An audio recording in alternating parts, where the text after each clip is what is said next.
You want to click on that other? Which one? There you go. I'm right here.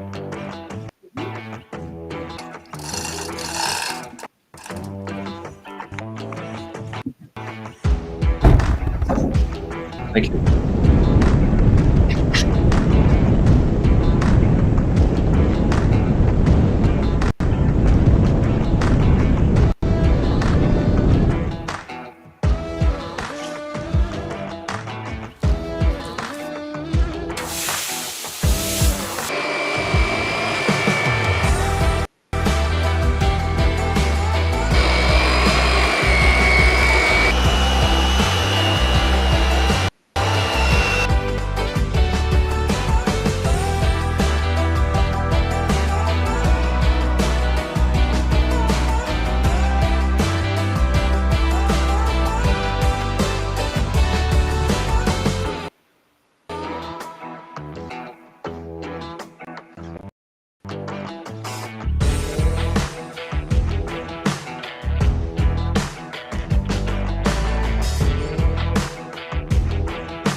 All right, so I'm really happy with that video. That was a really fun one to film for you guys. And if you enjoyed it, I'd appreciate if you smash that like button, give us a little love in the algorithms, right?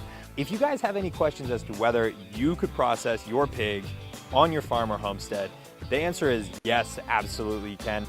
Here at the Anyone Can Farm Experience, we are here to help you guys out. So we run on-farm classes several times a year, but we realize, not everybody's here in Northern Michigan. So if that's you and you still want to know about this stuff, we actually just wrapped up filming and editing our master class on pig processing. So in this course, we walk you guys through everything you need to know from actually killing your animal, it processed and in sausages, hams, bacons, and all that good stuff right on your breakfast table. So if you're interested in either of those things, check out the link in the description. Thank you guys again for watching. We'll catch you in the next one.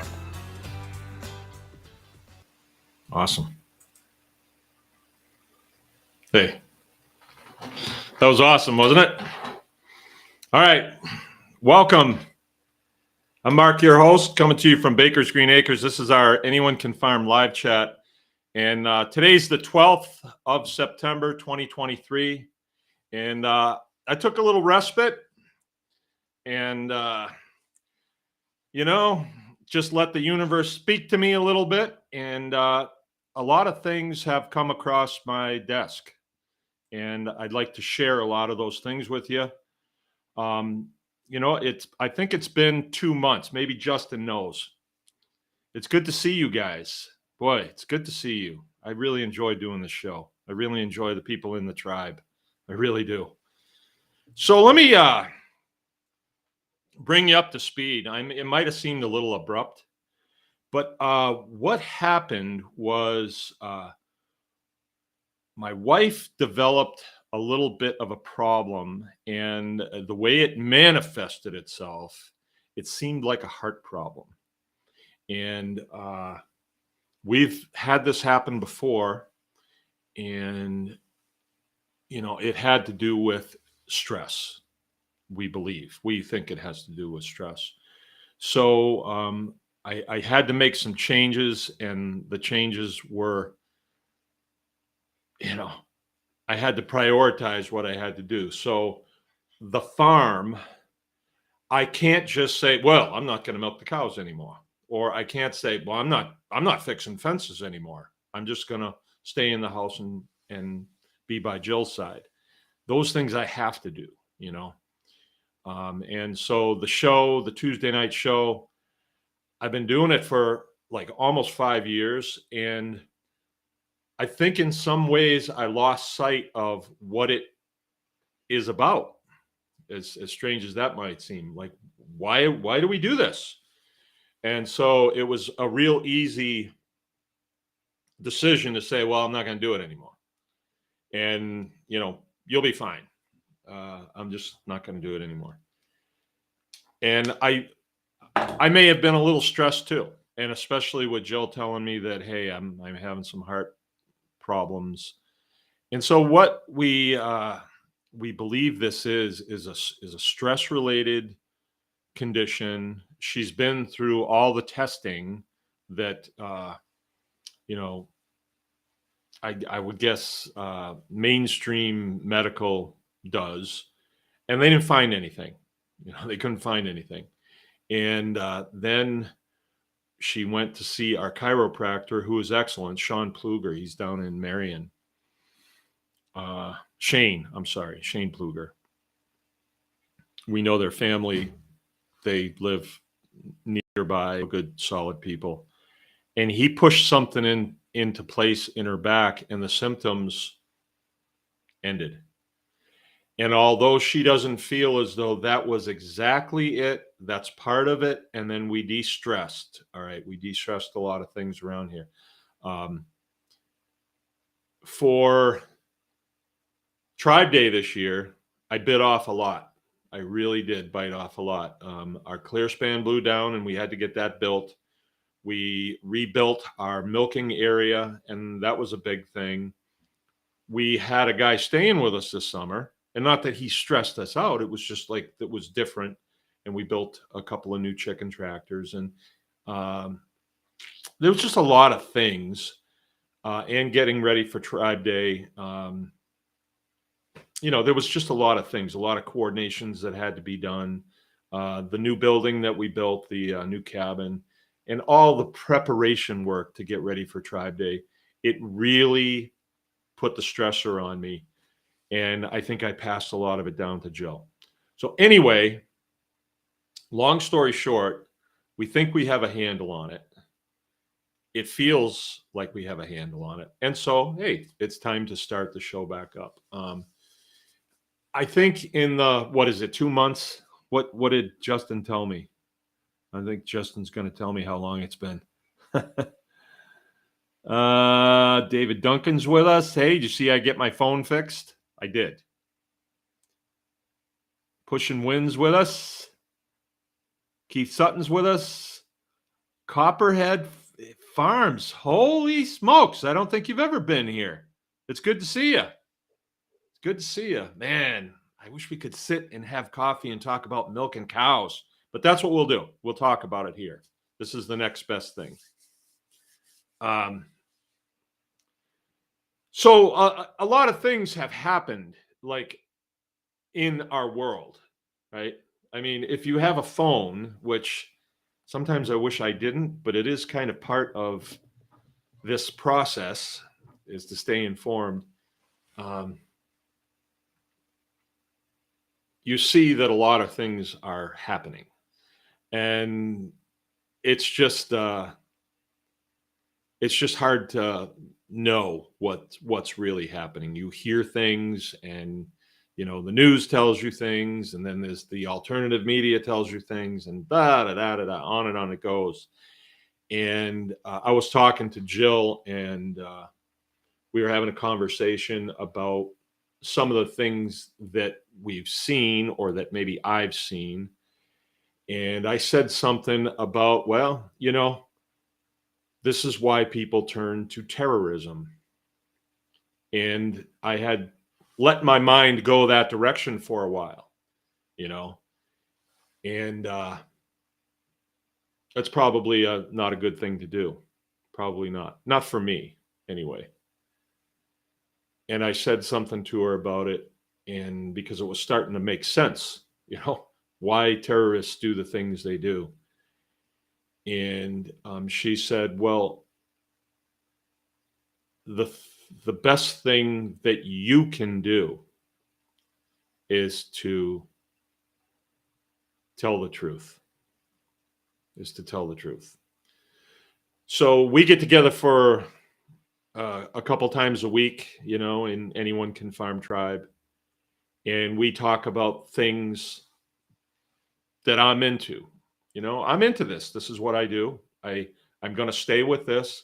A lot of times I've threatened to sell the farm and buy a shrimp boat or a lobster boat, but I never have done it. And at this point, I don't think I will. I really don't think I will, because since I've bared down on what I'm doing here, I'm really starting to see the curtains pulled back. And I'm starting to see that there's been a lot of curtains put up in front of us as far as how we live as human beings in this environment that we live in. So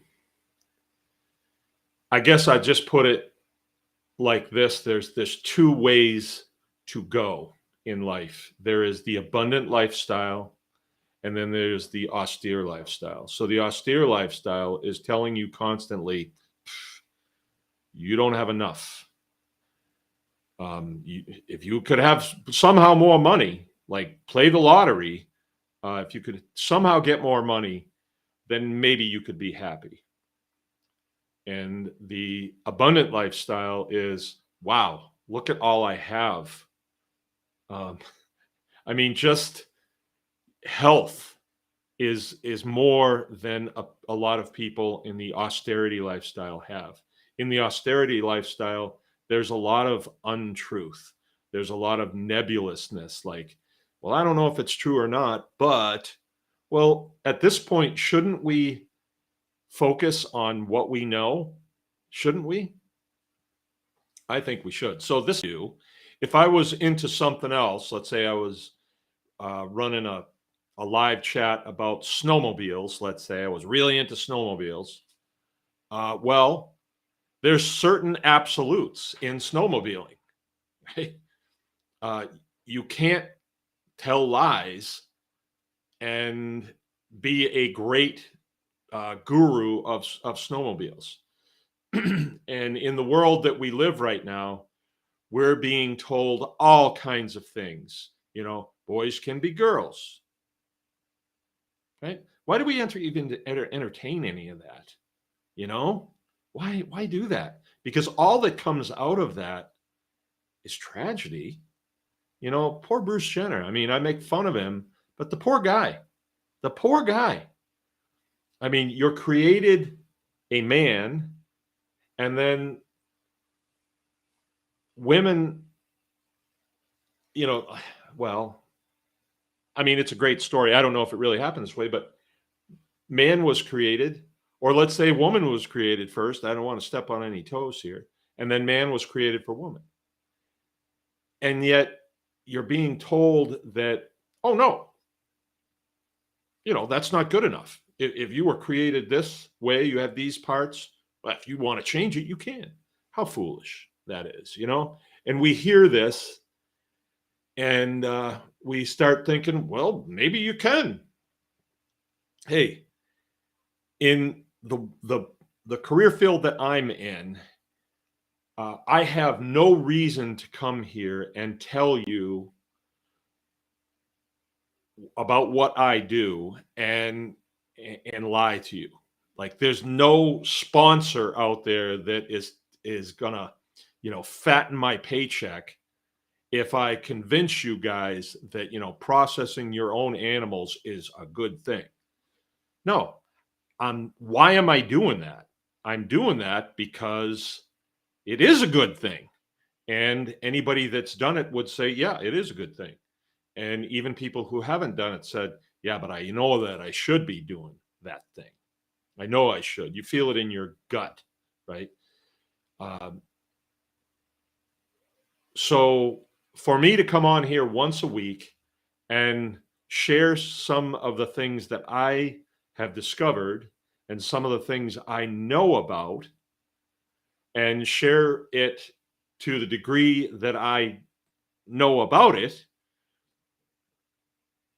I think it's a good thing, because the more you hear things that you are able to say, well, I think he's probably telling the truth. probably think that that's really the way it's going. And Jill's the one that picked that trailer to go at the front. And that was actually David Duncan's idea. We hadn't thought of that. I shared with him that I was thinking about starting the show back up again. He's like, you know what you ought to do? You ought to have a trailer that starts it, and then an intro and an extra. And I was kind of like, yeah. But Jill went ahead and did it, and I think that was pretty dynamite. And there's been something else on this journey that I have noticed. Let's say that this was a snowmobiling platform, and I was going to talk about all things snowmobiling, the trails that you go on, and the best snowmobiles, the best fuels for snowmobiles, the best spark plugs for snowmobiles, and then really get into it. But then I don't really have a snowmobile. Is there any power there? I don't really think so. So I didn't start out in my farming career to let's do all these processes and then we'll get a YouTube channel going. There wasn't even YouTube then. And maybe there won't be. Let's say that YouTube ends tomorrow. Well, we still have the farm, and we're still,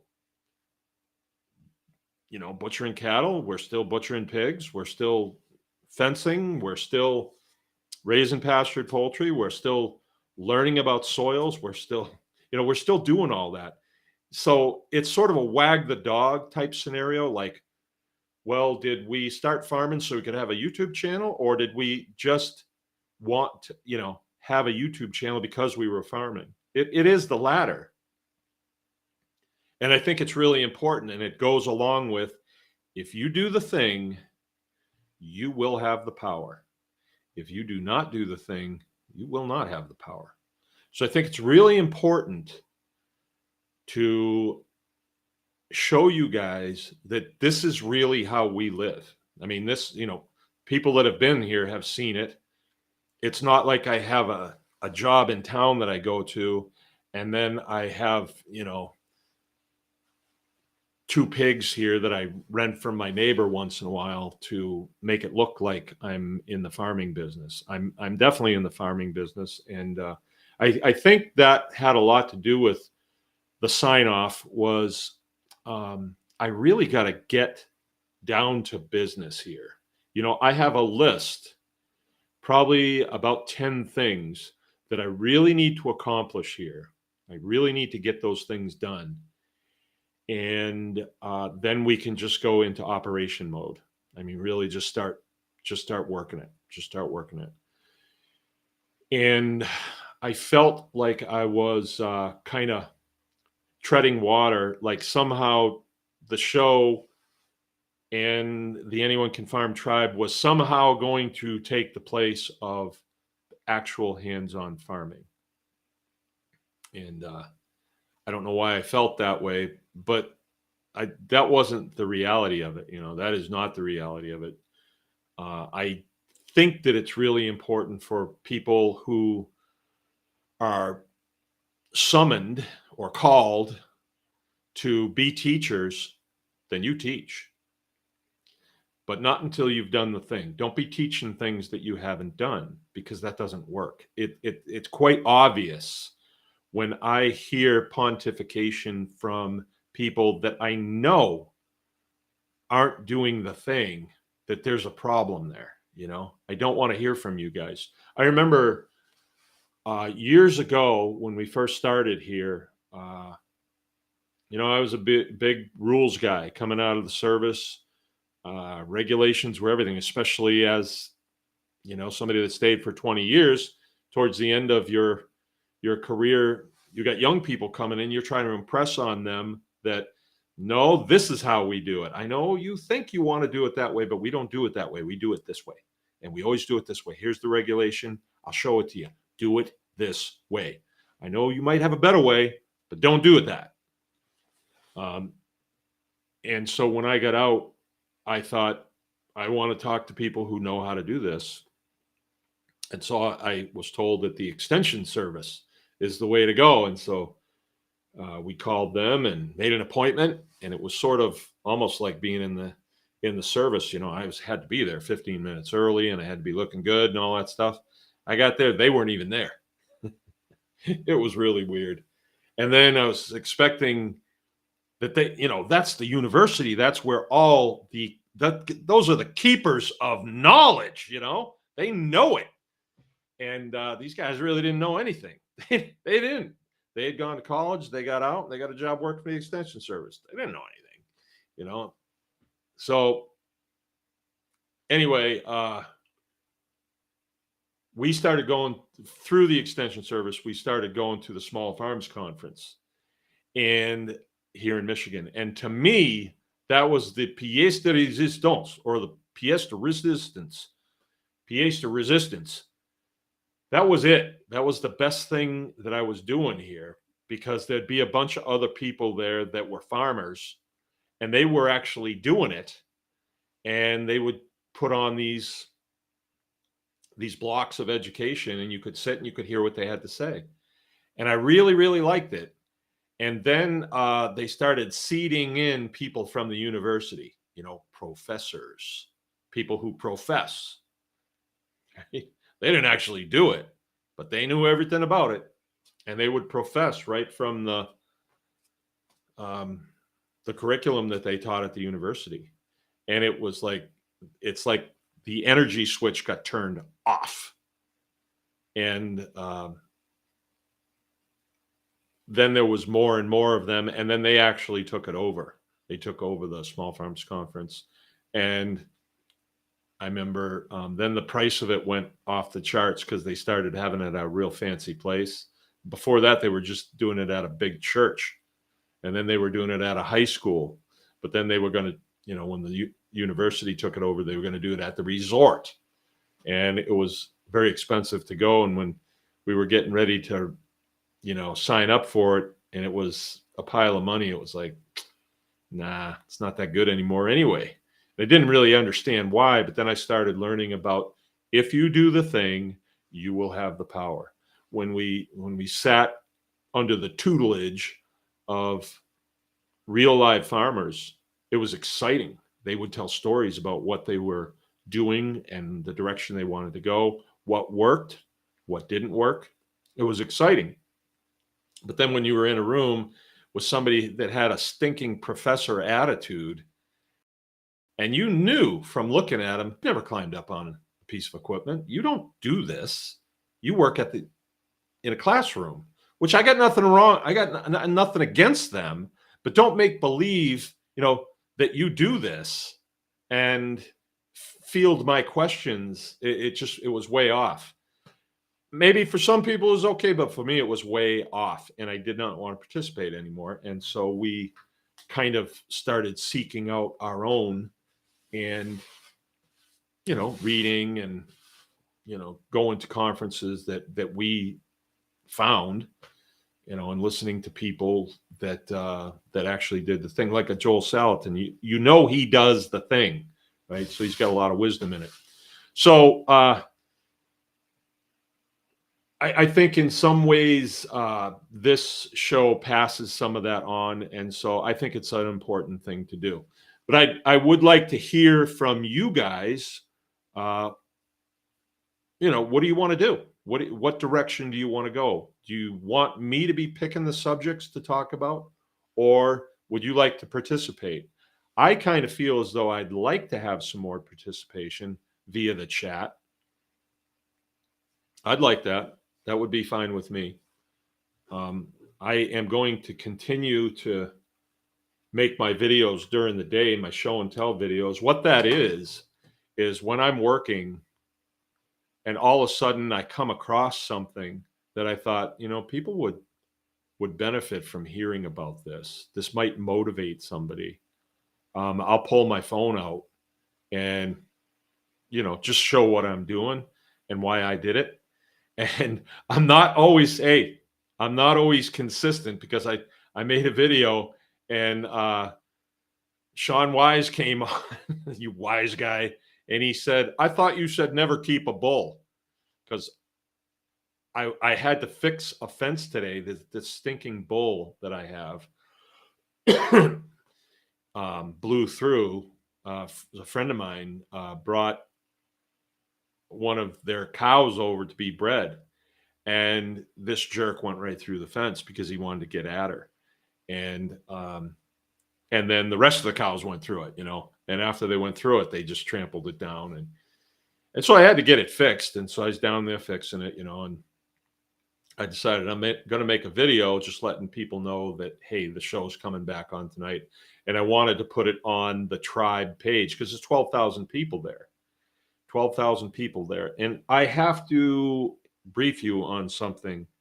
Don't let me forget. I'm going to write it down right here. Having to do with the tribe page on Facebook. A lot of you might not want to do Facebook, but a lot of people do. There's 12,000 people on that page now. So that's a lot of people that you can, make aware of things, which is quite beneficial. It really is when we need to mob up and maybe assemble or make a phone call or something like that. If you could get 10% of those people to make a phone call to a senator's office, that's a lot. And it moves things. It definitely does. But anyway, I'm making this video, and I show the bull, and I show the fence that's all stretched out that I got to fix. And Sean Wise says, "I thought you said never keep a bull," because years ago I did. I said, "Don't keep a bull. There's better ways to do it. If you're going to milk cows, it's better to have a technician come in and do artificial insemination." And I still feel that way. But I got a really good deal on this bull, and he had pretty decent genetics, and he was young, and he was actually kind of nice. You could rub his face and stuff, but after a while, he got really ganky, and that's how he is now. So I was trying to work down there, and this guy keeps coming over and getting in my face, and you don't know what he's going to do. So I'm trying to back him off, waving my arms and stuff. I even had a rifle down there, and I fired it between his front legs, and that really shakes him up. And he shakes his head, and he moves off.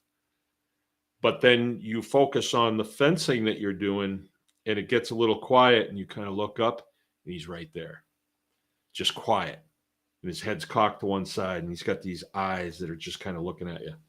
And so you don't know what's going to happen, and it's kind of stressful. And then David Duncan has to say, "I thought you said don't keep goats neither," which I did. And now we have 2 goats, which I did that because people got the idea that I didn't like goats. And I don't want to be known as a goat hater. It's just something I'm a lover, not a fighter. And I don't want to be known as a goat hater. So for Tribe Day, some friends of ours that raise these little pygmy type goats said that they would bring a couple of them over. And I just fell in love with those little buggers. And they're still here. And it was more like I wanted to give them some business by buying these goats. We had them here for a while, and I didn't want to just have them take them away. I kind of figured somebody would buy them, on Tribe Day. They were for sale, but nobody wanted them. They're like pygmy goats, so there's nothing even there to really eat. And they haven't been a big problem, but now they are starting to come into the house. And they get up on the pool deck at night, and we go out there to go swimming in the morning. There's little turds everywhere, and I don't know. They got to go. So somebody that needs a goat, somebody needs to push some weeds back, Dion. Maybe your cow is here, and maybe you should buy my goats. But I can't give them away, and I can't eat them either. They're way too small. So, okay, we're going to talk about some truth. Okay, we got some new people. That's really great. The Copperhead's with us. Elira Lewis, first-time watcher from Tuscaloosa, Alabama. Roll Tide. Roll Tide. Huh. Push and Wind. I remember those days. All right. Dana Randall, first time watching from me, sent by Free Man Tag. Oh, yeah. Tag's cool. Me and him had a good time on Tribe Day, riding around in the Jeep, showing him around. He's a pretty cool guy. Yeah, I got to have him on again. I think that, okay, James Jordan, hello, Northport, Alabama. Sarah at Hold the Line Homestead. Hey, all, how long did this start? Huh. We start at 8 o'clock. I wonder why that is that a bunch more people are finding us. James Jordan. Hey, management. Hey, management. Yeah. Like and share on different social media if you can.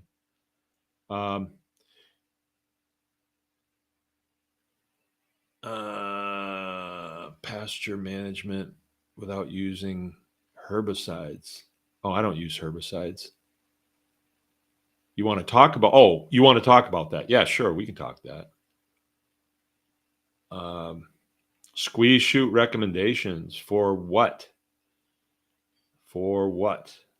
I have a beauty that meets all my needs, but not for cattle. It's strictly for pigs.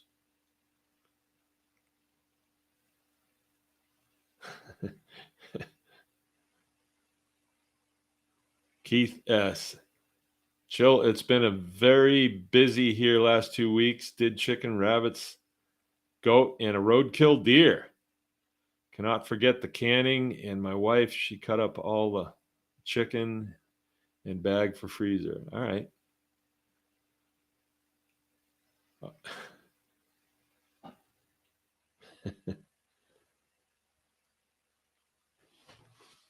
right. Isaiah's with us. I identify as a goat. Yeah. Time for the bull to head to the freezer. That is exactly what's going to happen. That is exactly what's going to happen. As soon as fly season's over, he's gonzo. And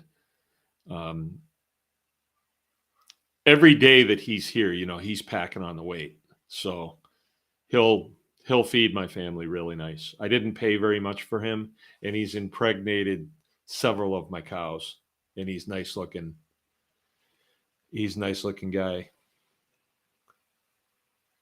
Okay, Sarah is a tribe member for a while. She's from New Brunswick. Yeah, I used to live over on Loring Air Force Base in Limestone, and I went over to New Brunswick all the time.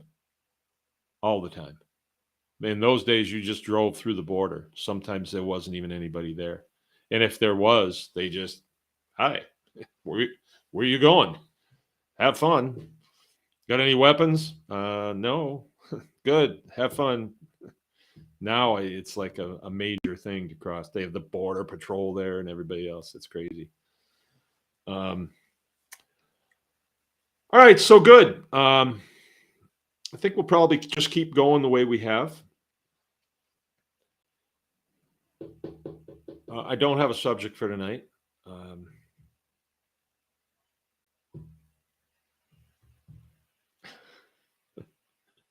David Duncan is saying Isaiah's orientation is off. Yeah.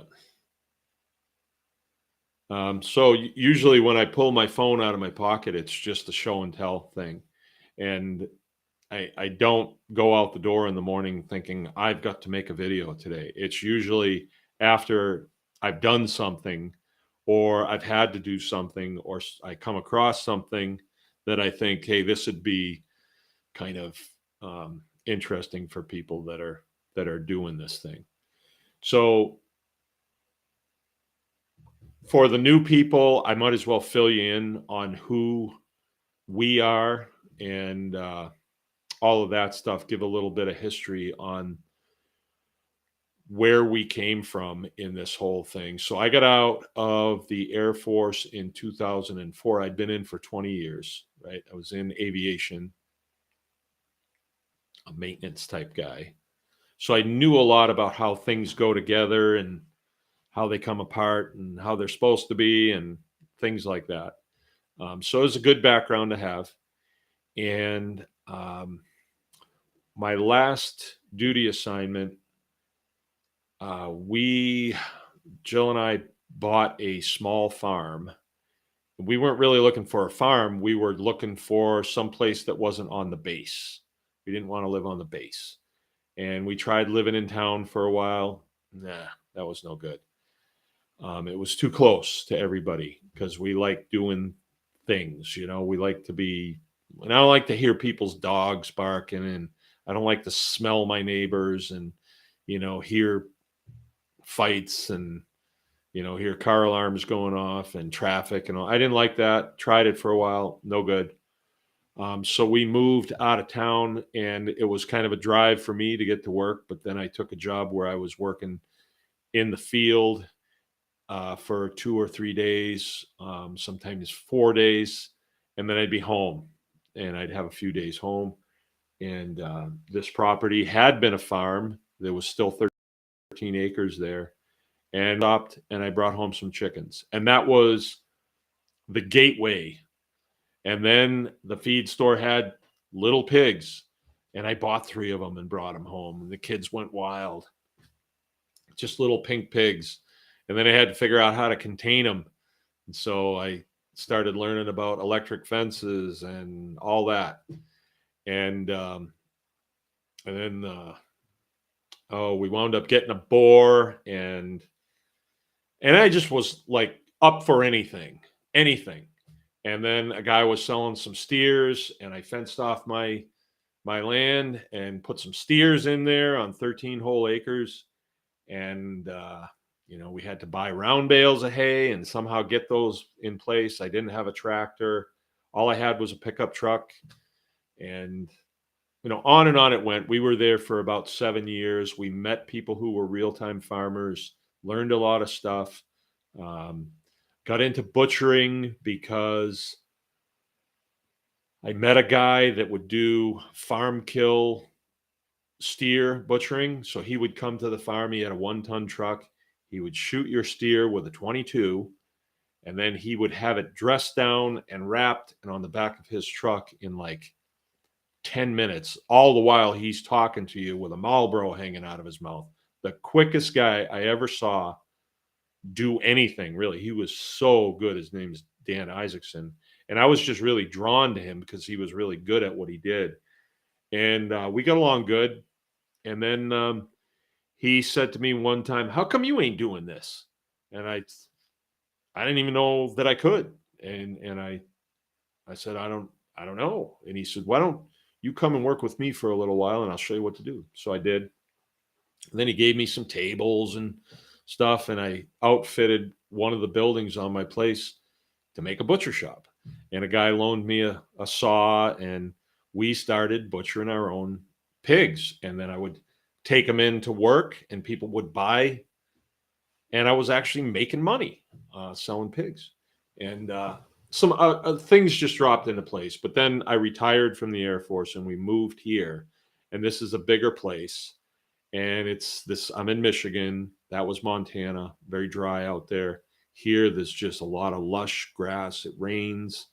We get a lot of snow. And when I moved here, it was 78 acres. And it hadn't been taken care of in a lot of years. The hay fields had trees in them about this big. So there was a lot of work to do to get it cleaned up so we could actually cut hay off of it. I had never cut hay, and I bought some hay equipment off the side of the road. I didn't know. And I went to doing it, and the baler just piled up, and I didn't understand how it worked very well, and I took it to the dealership, and he says, you know, I got a really nice one that's newer than this, and it's right over there. And I was coming here from the Air Force, and I had a pile of money, and I mean, it seemed like a pile of money, so I bought that baler, and then I started making bales, and they were working pretty good. Well, now I have to get some cows, and I didn't know anything about cows. I mean, I'd had steers before, and so we got some more steers and started feeding them, but my fences weren't working as good as they could have, and it was a long learning curve. I started reading like Pastured Poultry, Joel Salatin's book. I started reading You Can Farm. Our thing is anyone can farm, but that's not from his book. That's from another scenario that happened. And I learned as we went along. So now this is our 19th year on this farm. So next year I will have been here 20 years. As long as I was in the service, I am now farming.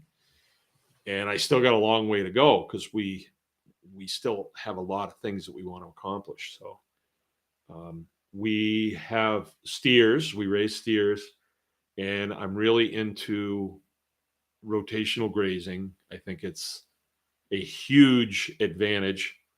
Anything that I do, that I continue to do, except maybe use bad language, works, or I quit doing it.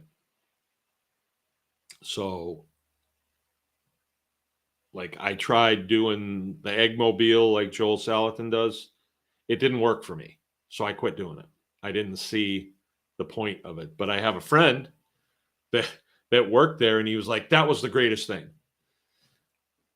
You know, not for everybody. So I do things that work for me. We do pastured poultry. At one time, I had 30 chicken tractors running. Now we only have 5. We milk 5 cows right now, and we may milk some more. I got my eye on another one right now, and our market is growing. We got 2 new people herd shares this week. So I'm not sure how many people we're up to, but I think we're selling about 50 gallons a week. So that's pretty good. I mean, that's a nice steady thing. And the input into that comes from our place, you know, so it's our hay, but right now I'm not feeding hay. I'm feeding pasture. So I'm rotationally grazing my cows. So I have 5 cows, and they're separated from my steers, 2 separate herds. And I just did that recently. Pastured poultry, we have egg layers, have 75 or so of them. Sometimes we're 100, sometimes we're 50. It just depends. We have big gardens to feed our family.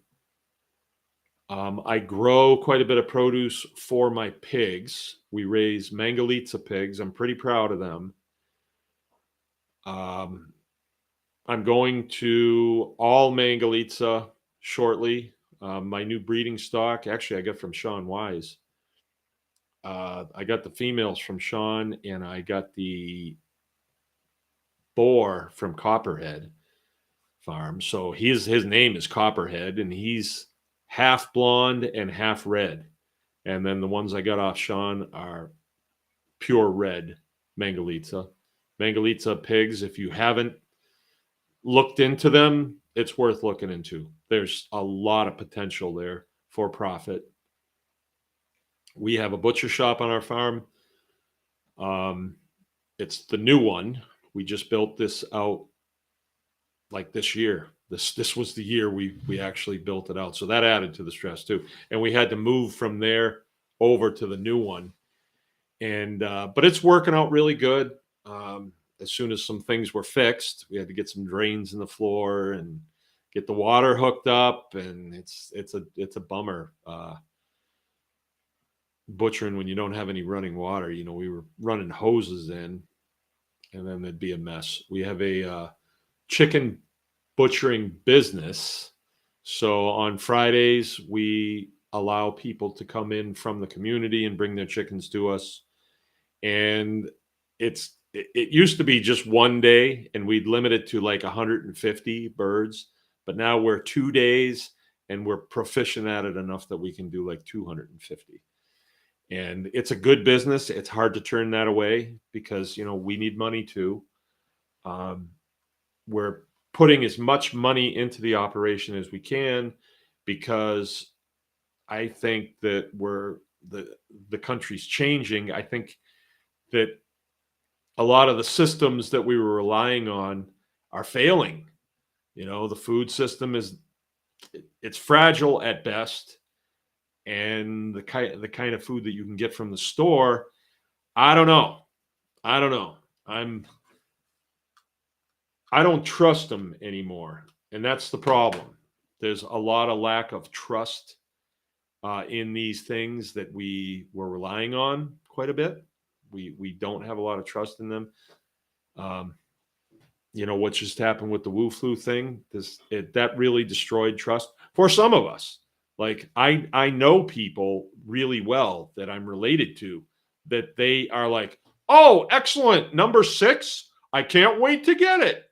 You know, it's so freeing. It's so freeing.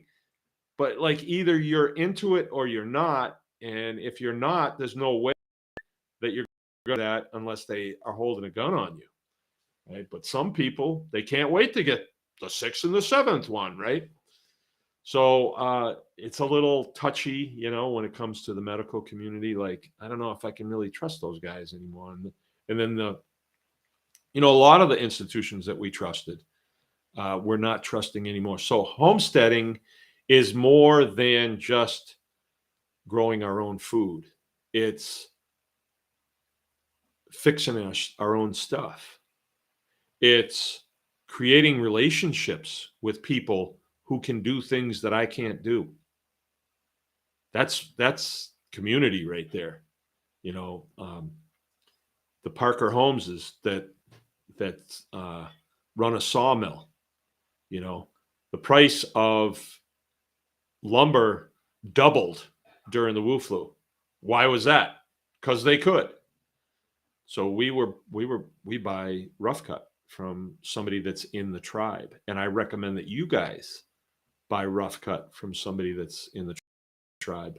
Parker Holmes. I highly recommend you buy wood from him because we want to keep him going. You know, even if you don't need it, if you have extra money, buy wood. You can stack it up someplace. You'll need it. You'll need it. I recommend that you drive old cars and buy from a John Spears. You know, he's a guy in the tribe, has an auto lot in town, a towing business. And we just recommend him because he's done right by us. You know, he does a good job. He's got guys that are, you know, trained to give a damn when it comes to fixing cars. I've never brought anything back and said, hey, this wasn't done. I don't think so. I don't think I've had to. But not that I wouldn't. I would. And I would feel comfortable doing it because he'd say, oh, let me fix it. I'll get it fixed. So creating community is big. That's another thing that we think is important. I wouldn't say that our family are like that we focus on prepping, right? And I'm not afraid to say that because if you want to be a prepper, then you be a prepper. But as small farmers, as homesteaders, we automatically are because we're prepping for the next season. We're always preparing for the next season or the next thing that's going to happen. Prepping is a mindset, actually, for me. The thing that I had to fix today, I came home. Me and Jill had to run up country 2 hours north to pick up a piece of equipment. And when we got home, who do we see in a place where they're not supposed to be is the bull. And he just decided, I don't want to be here. I want to be here, and I'm going. And so I had to get a handle on that right now. That was the last thing I wanted to do was fencing today, because what I really wanted to do was get the new sink installed in the butcher shop so that, you know, things will be easier this coming Friday. And the hot water heater, I've got to get that plumbed in, right? Just got to plumb it in. I'll tell you guys all about it. It's one of those on-demand type deals. I used those things when I was stationed overseas. they work great. The only I went to buy one here, and the guy at the lumber yard said, well, I don't know, because we got awful hard water around here. But then I heard that they have a way that you can put some softener into it and let it sit overnight, and it will clear it. We'll see. And if it works, I'll let you know. All right, Sean Wise is saying butchering is the key to making it on the whole. That is the income, or at least the most reliable income. Right. It's a total roll with the seasons. That is 100% true. Okay, so we have a butcher shop, but the only animals that we butcher that aren't born here are chickens. That's it. And there's a couple of reasons for that. We are definitely a seasonal outfit, so I raise pastured poultry in the summer. I don't do it in the winter. You can't do it in the winter, right? There's a lot of snow here, so you just can't do it. And I don't want to do it. I want to do it in the summer, and then I want to be able to button it down, and we're done with that for the winter. And when we're done with that, then we lay into butchering heavy. Usually when we finish with pastured poultry, then the next thing is we got to butcher up all of the turkeys for Thanksgiving. That's a pretty good market right there. And when that's done, then we're starting on pigs. Like, we butcher our own pigs here. I used to use a USDA shop, but the quality of the work that they were doing was hit and miss. Sometimes it'd be great. Sometimes we wouldn't even get our own meat back. And,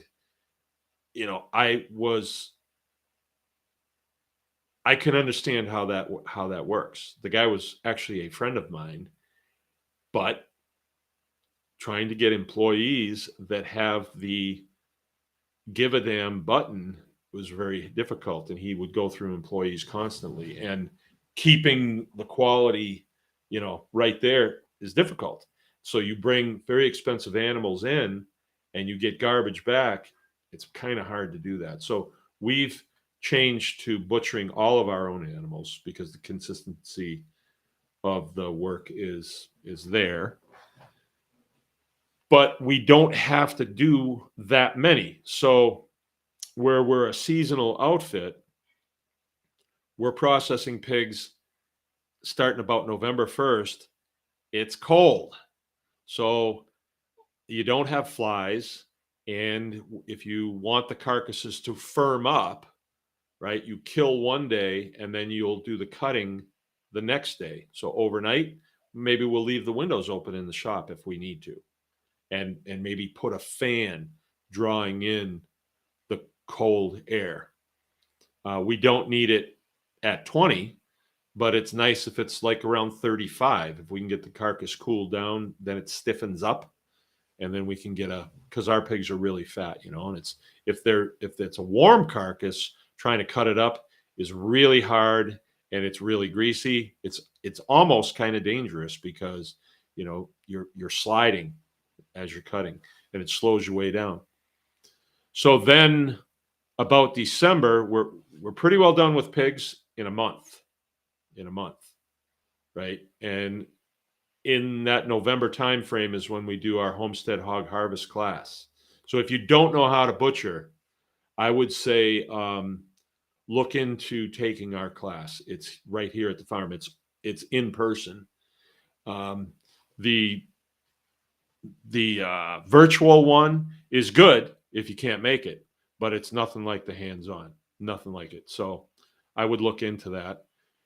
And then about December 1st is when we start knocking beef down. Now, Endeavor's going sooner than that, because as soon as there's no flies, I'm knocking him down because he's dangerous. And then we'll do beef, until we're done with beef. So let's say we do 5 or 6, no more than that. That's quite a bit of work for our family. And then we have a resale shop, which is our old butcher shop, which we're fixing up as a store. so people can come in and take what they want, and they need to be, like part of us. They need to be members. It's not open to the public, and generally our milk customers are the ones that want clean. Let me tell you a story about meat. Let me tell you a story. We ran out of beef. Yeah. Yeah, we like beef. I like beef. Grass-fed beef. It is, I could live on it and nothing else. And maybe corn. A little ice cream. And nothing else. Nothing else. Just beef, corn on the cob, maybe green beans. You got to have green beans too. I like green beans.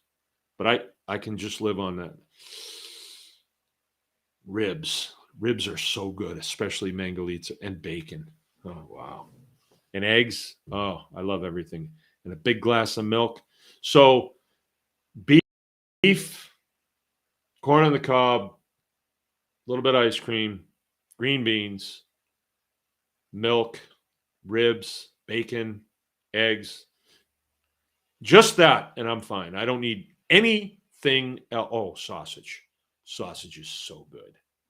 Our sausage, Baker's Green Acres sausage, is so good. And nothing else. I don't need nothing else but that. But anyway, we ran out of beef, and I start getting a little irritable. I start getting a little twitchy, right? It's a good thing I don't have the nuclear football. You hear what I'm saying, Vladimir? And so my wife went and got some beef, and so she went to a store that's near us that we use all the time. We really love those guys and everything, but we don't buy much. We don't buy meat from them because we have our own, but she wanted to get us through. So she went and got some burger. It looked nice and all this stuff. The burgers came out. I didn't even know that it wasn't our burger, but I was looking at them like, I don't know. For some reason, I don't feel like burgers today. I don't know why, but I put two of them on my plate and I opened them up and they were nice and rare like I like them, and ate it. And I was like, this doesn't taste right. Said, is this just burger or is there like antelope mixed in here or something else? And she said, well, it's not ours. I bought this. And oh, okay, we're out of beef. Yeah, too bad. Okay, well. And it was bad. And finally, she said, that beef's going to the dogs because I'm not eating any more of it, and you guys don't like it. You just couldn't stomach it. You'd be hungry, you'd eat enough just so the pains in your stomach could go away, and then it was like, that's enough. I don't know if that stuff's compatible with my flesh. And so it all went to the dogs. Too bad, because she paid good money for it. So then another outfit, some people that we also know that run a USDA shop, and they buy beef from my brother-in-law, and I know how he feeds them too. I know. All right. It's not the way I feed. I feed grass. I don't feed any silage. I don't feed any grain. Just grass, and I'm fine with grass-fed beef. I love the fat. I eat the fat first, actually. Well, she came home with this beef. It's from my brother-in-law, and it's very high quality, very high quality. And I get steers from him too. I get steer calves from him. And it's just, different strokes for different folks. I'm not slamming him because people around here love his beef, and it is good. You look at it and it's nice and marbled and everything. But I could not believe this cut of meat was $20. It was $18.90 something for this cut of meat. And I mean, I'll knock one of those down in no time, something that size. And it was like a porterhouse. And then some burger. And I thought, well, this will probably be pretty good. And it was way better than the other stuff, but it just wasn't like ours. You're waiting for it. You take that bite and you're waiting for it. And it's just, is that it? It just doesn't, it doesn't get you there, you know. It just wasn't the same. It wasn't that monumental steak. And that happens quite a bit. Like every now and then we'll have to go someplace. And I mean, we have to go there because I always know how it is traveling. Okay, we're going to go to a place that's got a continental breakfast. And the kids think that's cool because you can get those little cereal boxes, right? So they get all geeked about that, and as many bananas as you can eat and everything. And I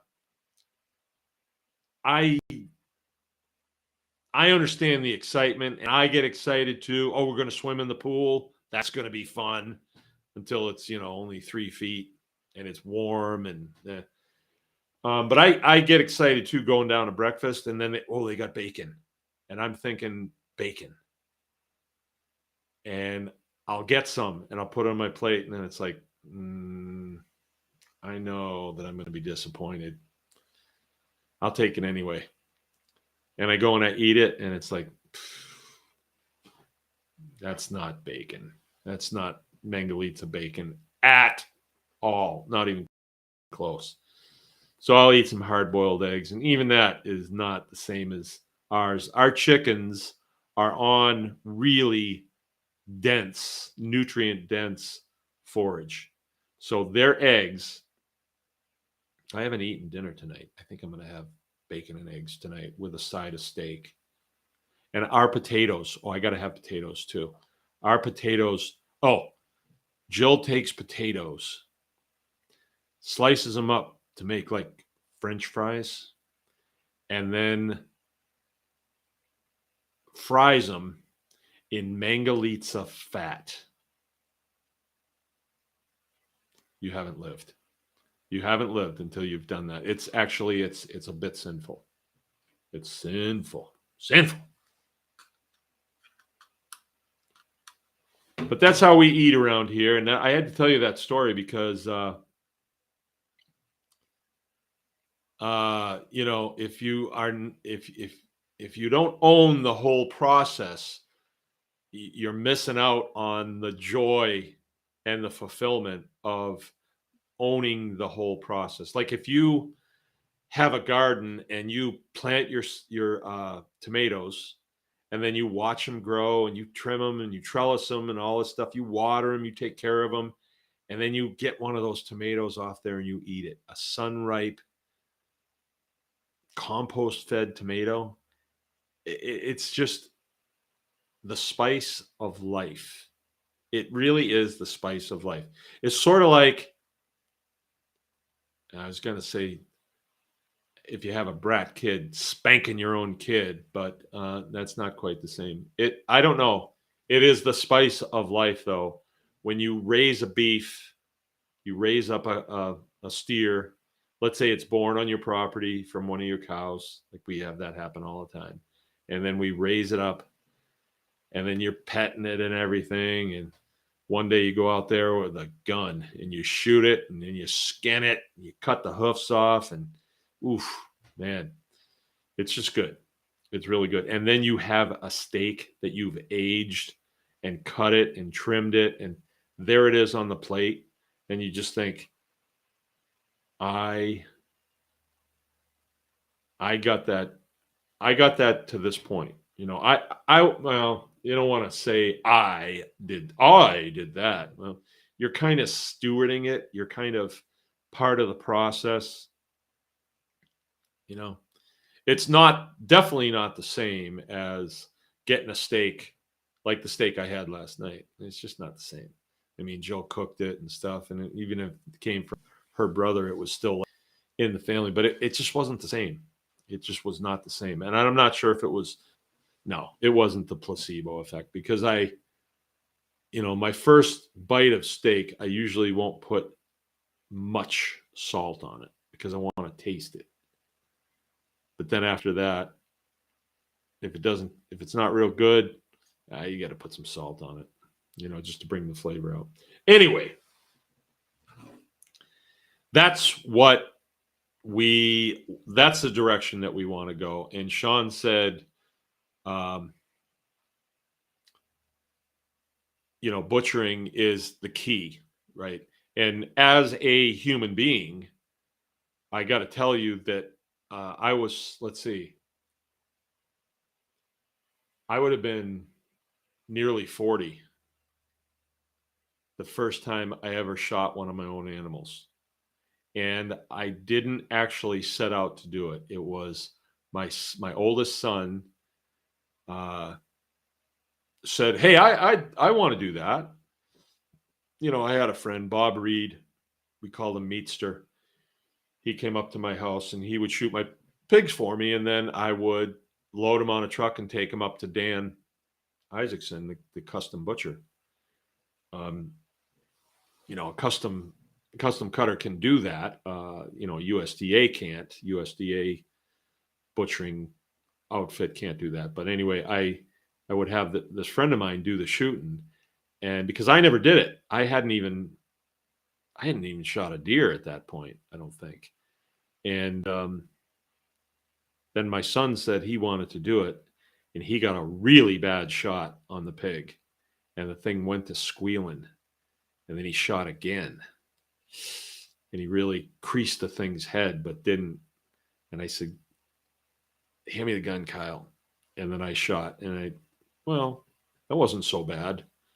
And then from then on, I started doing my own shooting, and now I've gotten pretty good at it. And I'm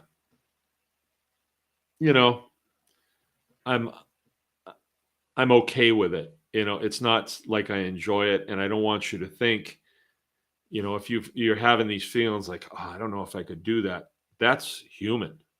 That is human. And I'm here to tell you that it's not that bad once you do it the first time. I will tell you that I believe that, because we do these classes, our classes are the real deal. We have 12 to 16 people in the class, and we knock down 2 pigs. And it's sort of, if you shoot a lot, you're able to just make the shot really quick, and then I can watch people. And a lot of people that come to our classes have never seen anything like that. And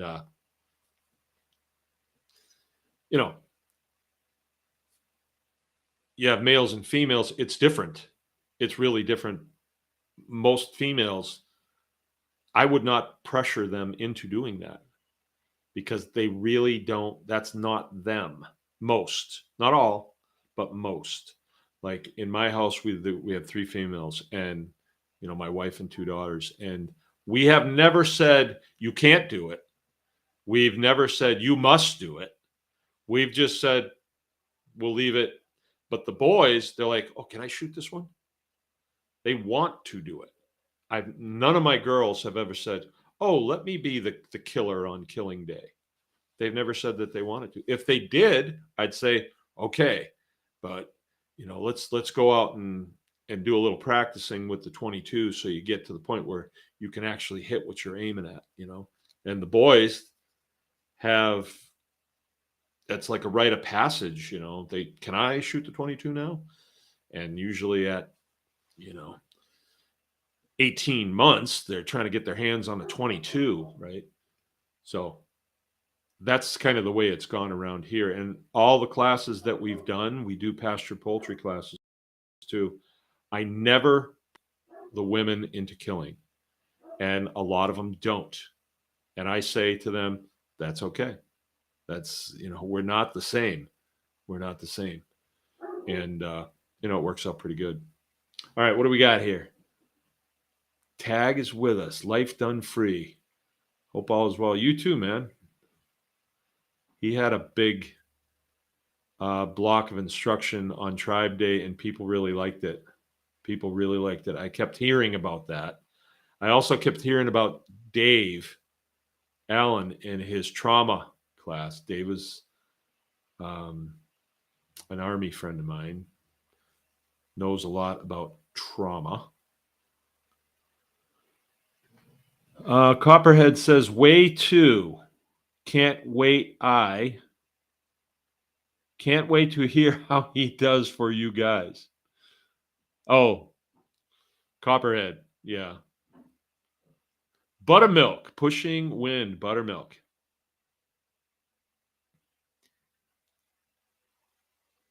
All right, Jill's saying, Jill is the one. Jill is Abundant Living, your health and wellness coach.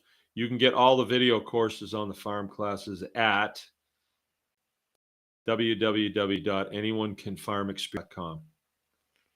Oh, and Aaron's with us too. The Barn Geek, right on. Okay, so I was explaining, who we are and what we do.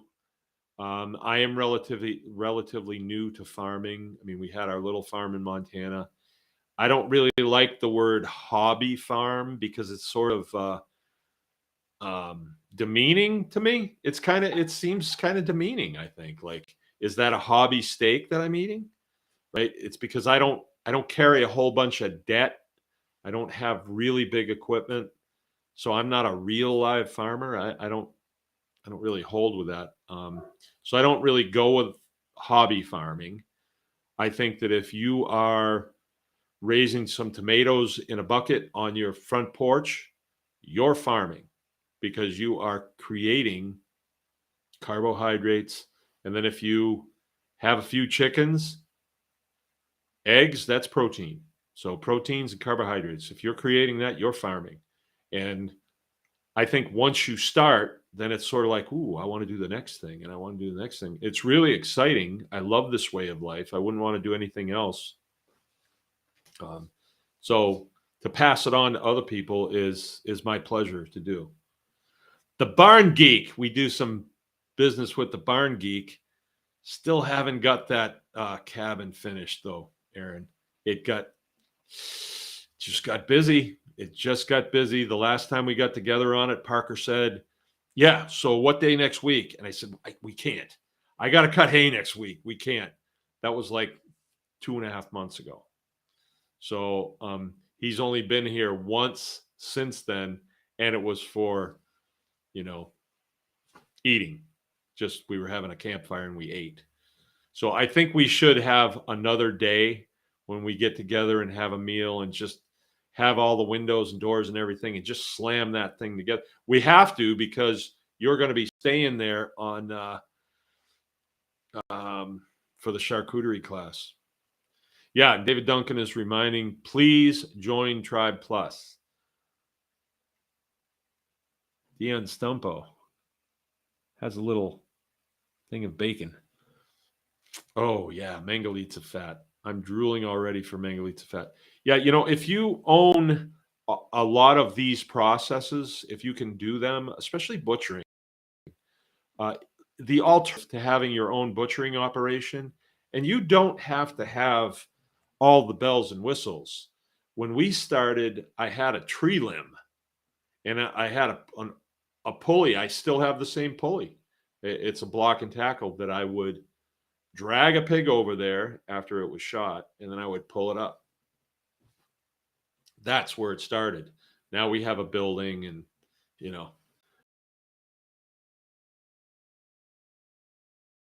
but still I am a firm believer. I went to a guy's farm today, man. I don't know if he's watching, and it was extremely complex and sprawling. There was like a lot of employees and a lot of things going on, and I felt like, wow, you would have to be on this, I am more of a guy, like a systems guy, and I like a system that is simple, doesn't have a lot of bells and whistles that can fail, or personnel that can fail. Like, I would much rather go out to a pig pen with my trusty 22. If it's got a bullet in it, I'm 99 and 44/100% sure it's going to go off. And if I aim it in the right place, the pig will go down. And then I don't have to have a tractor, but it's nice to be able to pick it up out of there with a chain And then I have a knife, and I know right where to put the knife. You put it in and pull it out, and all the blood comes out. Right. So that's, you got to learn how to do that. I'm big on simple processes, but getting really good at them, so that um, you don't look like a dope in front of the class. When you you take a shot at a pig and you get a really bad shot, and then the next one is click. I've done that. I've done that. Yes, and I did it in front of people that I really felt dumb in front of. All right.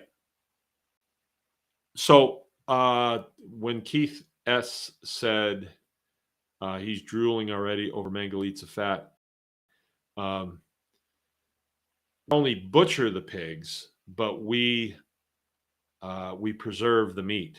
Like, we do charcuterie, it's called. So we have a way of hanging the meat so that it's preserved for the next season. Making bacon is actually a preservative process, right? We don't think about it that way now, but that's why it's done like that. The whole salting and hanging and all that stuff. And we also feed them properly before we knock them down, so that there's lots of tannins in the fat, and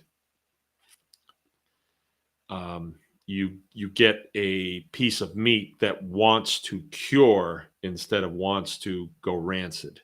So, and that's part of the class too. We teach that in the class. It's a very good class. We've been doing it for, well, I think this is going to be our 12th year, and had serious success. There's people on here right now, Dion, Justin. Chime in if you've taken the class and gone home and done it. Let's see. Andy Zumwalt, but I don't think he's on here tonight. He probably will listen to this at another time. But we had people in the class. Oh, the Declerics. I haven't seen them, but they took the class, and then the next weekend went home and did the thing. So, and now they own the process. Like, if Dion doesn't knock down another pig for 10 years, he's still going to know how to do it, unless he gets amnesia, right? Amnesia. What's that? I don't remember. All right.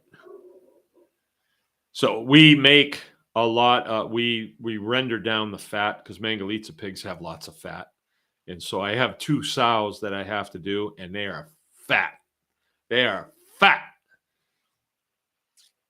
And they're going to have a lot of fat to render down. And it all goes in jars, and then we use it.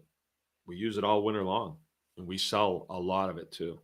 And so we do talk about, running a butcher shop and how you do that, and keep yourself in a place where you're not going to get pinched by any federal or state agencies. There's a way to do it, and it's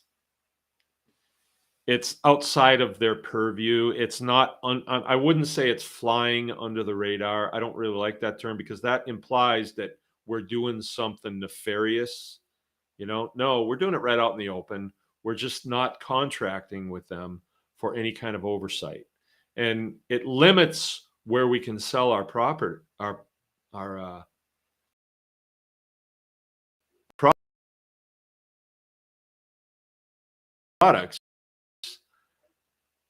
We sell in restaurants and retail stores anyway, because they'll only buy it from you at wholesale prices. And then it puts you in competition with, like, Whole Foods,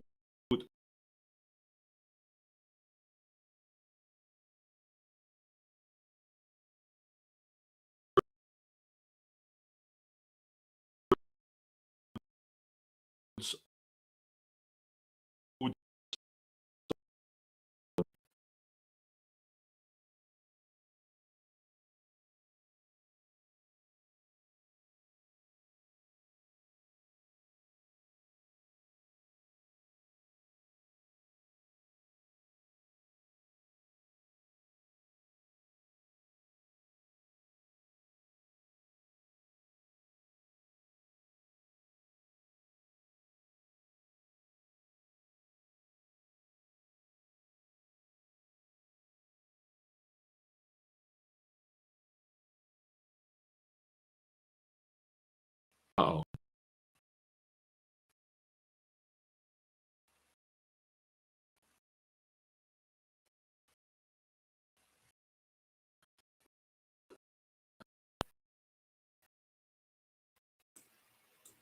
Can't turn. Okay, well, it's itself off. All right. But you can do that. You just have to understand how it works, and there is nothing nefarious about it. We're not playing any kind of, games with agencies that like to look at things. They really voluntary. You know, because they that you must do that, and you really don't. And once you understand it, you're okay with it. So let's see what we got. David Duncan saying, we are keeping it legal and woke here on the tribe. Yeah, woke. That's life on the farm. You make hay when the sun shines. Right on. I cut hay the other day, and then we had torrential rains yesterday. So it's soaked. But I might be able to rake it up tomorrow and see what I can do with it. And that's going to be the end of my hay cutting for the year. And I think I have enough. I think I have, but I'm not super confident. But see, that's the nice thing about having a butcher shop is if I look at my hay supply and it's like, oops, I'm not going to make the spring, then it's time to butcher more cows. And if I, let's say February, if I have to shoot a cow, skin it, and just hang it up for a while, I can do that. And it's not going to cost me anything to do that because I don't pay for the cold. I don't pay for that. But let's say that I had a bunch of compressors and HVAC equipment that was running down in the shop. I really can't afford you don't want to turn it off. You want to keep it running all the time. And if it's running, it's costing you money. If it's costing you money, then you better be butchering cows. And then you get into the whole custom butchering. And then you're competing with all the other custom butchers that are like, well, I will butcher, your cow for 60 cents a pound on the rail. And then the customer's like, what does on the rail mean? And you tell them, and they're like, well, that's not what Tony said. And so you get into all of this craziness, like, well, I don't think I got all my meat back and all that. So it's much better if I just have my cow, I butcher it, I make all the cuts, whatever I want to sell, I put it in the freezer in the store, and people come in and they say, oh, that looks good. $9, I'll take it. And then they take it. If they eat a $9 steak and they say, well, I didn't like it, then don't buy any more steaks from us. Maybe burger will work for you. But we never have that happen because when people eat our food, it's sort of like, it's almost not fair, like I put as much Mangalitsa bacon in the store as I can. And I hate doing it because I like it. But then these poor unsuspecting people come by and they're buying the best bacon on planet Earth. I don't care if you're a flat earther. It is the best bacon on planet Earth. Well, what are they going to do when they can't get it? Eat Oscar Mayer? It's like, it's not fair to them, honestly. So, I don't know. I got to take the good with the bad. That's all I can say. Take the good with the bad and raise more pigs. I just have to raise more pigs. I'm doing about as much as I want to right now, but I'm thinking about doing a little bit more. Let's see. Okay. All right. Hilltop Home Place. I'm sitting here eating supper and you're still making me hungry. Well, it's not hard to brag on our products. It's just, it's not hard. And the thing is, okay, I wanted to go over this too. The name of this is anyone can farm. All right, and then we added on the anyone can farm experience because we're making videos, and that's kind of my son Joe. That's his deal. He's the videographer and he's really good at it. So the reason why we picked anyone can farm is because there was a time when we were involved in a little dispute with the Department of Agriculture. I'm not really a big fan of the Department of Agriculture. They should be actually called the Department of Anti-Agriculture, right? Because they're not really into real agriculture. They're into industrial, which uses a ton of chemicals, really mean to the animals, really unfair and inhumane. They're way on board with pollution of the environment. Oh well, we're producing food, that's okay. It's not necessary in my experience to pollute the planet to grow food. It's not necessary at all. They're just trying to concentrate it on a really small parcel of ground so that very few people are involved so that the profits are higher. They're all about greed. They really are. They're not really about science, and I don't think that's a hard sell at this point. But anyway, we were involved in a little dispute with them, and from the stand in a court of law, the top veterinarian for the state of Michigan exclaimed, he opined that farming should be left to the experts. And how do you get to be an expert? Well, you go to university, of course, and you get it's really stupid. But this guy had gotten out of the university and then just climbed the ranks, had not been a veterinarian. He just climbed the ranks of, the Department of Agriculture until he was the top veterinarian for the state. But he'd never actually been one. It was kind of comical. And he was trying to, I get what they're doing, want to centralize food production. Hey, who wouldn't? If your goal is maximum control and maximum profits, of course you're going to centralize it. You don't want these scruffy looking farmers making any money. No, you want to it's sort of like a concentration camp. If you want to put a bunch of people under lock and key, you want to build a big camp. You don't want a bunch of little camps all because you can't control it. So industrial ag right now is all about control. And are they friendly to small farms? Heck no. They want small farms off the planet. They don't want us around. And this is a part of the reason why we've named this anyone can farm, because they were trying to say that not everyone can farm. Only we, the chosen elect, can farm. And I'm not going to go down that road. You guys are idiots. You don't farm in the first place. You don't know the first thing about it. You're a bunch of egghead bookworms. Actually, they're not even that smart, is the truth about it. But I'm not going to, not on my watch, are you guys going to take away this type of work from we the people. This is noble work. This is stewarding of this noble and beautiful creation. And you guys ain't taking it from us. You're not taking it away from us. And the way they do it is really sleazy.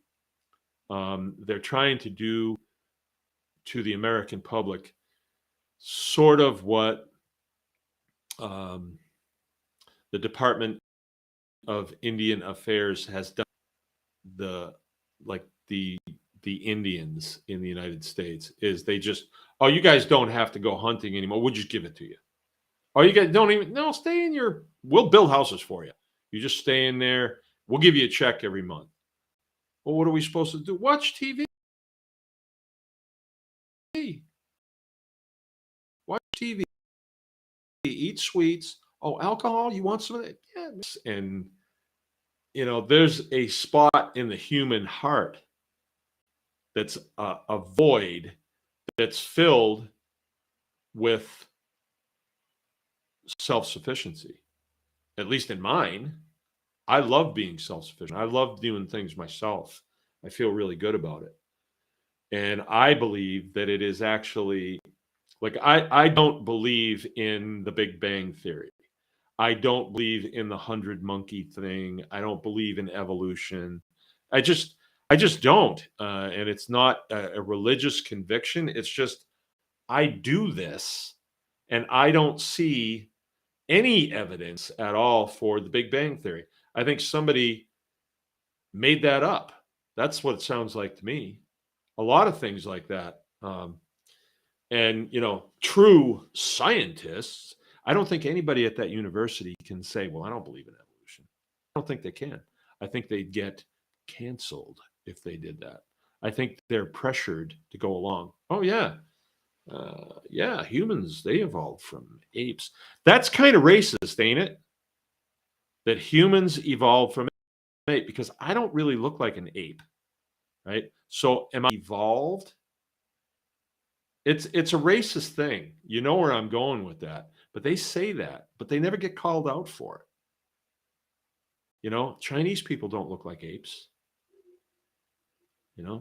It's something that comes out of there that we just don't call them on. But I think we need to start calling them on, right? So I don't think human beings came from apes. If they did, how come we still have apes? Can anybody answer that for me? No, they can't. So I don't believe in the Big Bang Theory. I believe that there is a supreme being that had an idea and breathed it into existence. It was this creation that we live in. It was dogs. It was everything. It was everything. I don't know if Noah's Ark is true. I don't, but it's a darn good story. I don't take that as evidence that this was a creation, not an evolution. Like, that's another thing that doesn't even make any sense. They're saying, well, there was this primordial soup and, it grew legs and then it crawled up on the beach and then it started to walk on its back legs. And then, it became an ape. And then it became a man, and what a dumb thing, right? I think man was created as man, woman was created as woman, dogs, cats, wildebeest, llamas, they were all created. And you'll notice that wildebeest and llamas don't crossbreed. They can't. Human beings can. A Irish guy and a Chinese gal can get together and have a child. So that means they're the same species, right? It might be slightly different breeds, but they're the same species. Where you'll have a Chihuahua and a Doberman Pinscher, they're the same species, canine, and they can breed, and they'll have a Chiweenie or something like that. I don't know. So that is what I believe is truth. And if that is true, then what I'm doing is stewarding the creation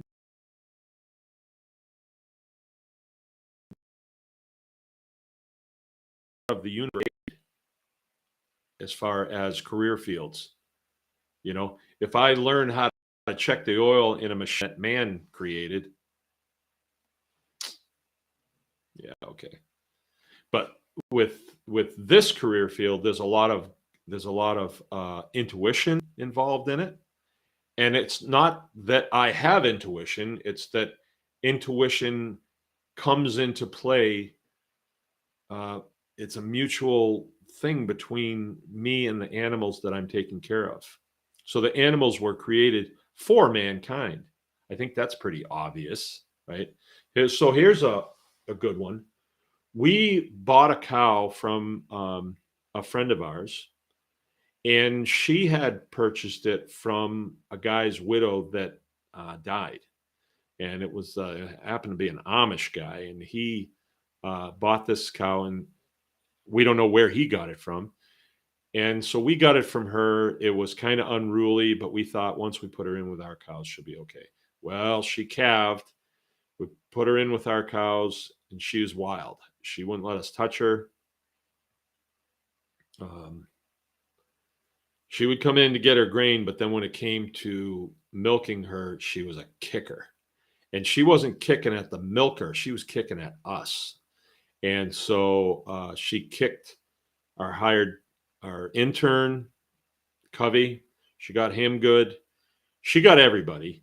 And then she got me. And when she got me, I realized that she's doing it on purpose. A lot of times a cow will kick at the milking equipment, like very involuntarily. It's like cows don't even know when they're defecating.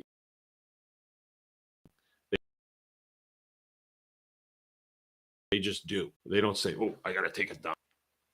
I'm not saying they're dumb. I'm just saying that they're not like us to where they say, "I think I've got to go," and then make their way to a bathroom. And, it's just that time of the day, and here it comes. They could be eating, they can be doing anything. They could be standing over another cow, and they'll crap right on that other cow's right over their face, and the other cow's just like, oh yeah, they don't have a problem with it. But anyway, I had said to everybody that milks here, I said, that's it for Face. That was her name. We're not gonna milk her anymore. And we were getting 4-5 gallons off of her a day. But it became kind of dangerous because we were afraid that somebody was going to get hurt. And so we stopped milking her and just had to live with the lack of milk. And then about 4 days went by, and she came in to get grain with the rest of the cows when they came to milk. And she was in a head stall. And I'm looking at her face, and I'm thinking, she's not, I don't think she's mean. I don't think she's dumb. I think something's wrong. Maybe we should try it again. Just a second. I gotta yell at a dog.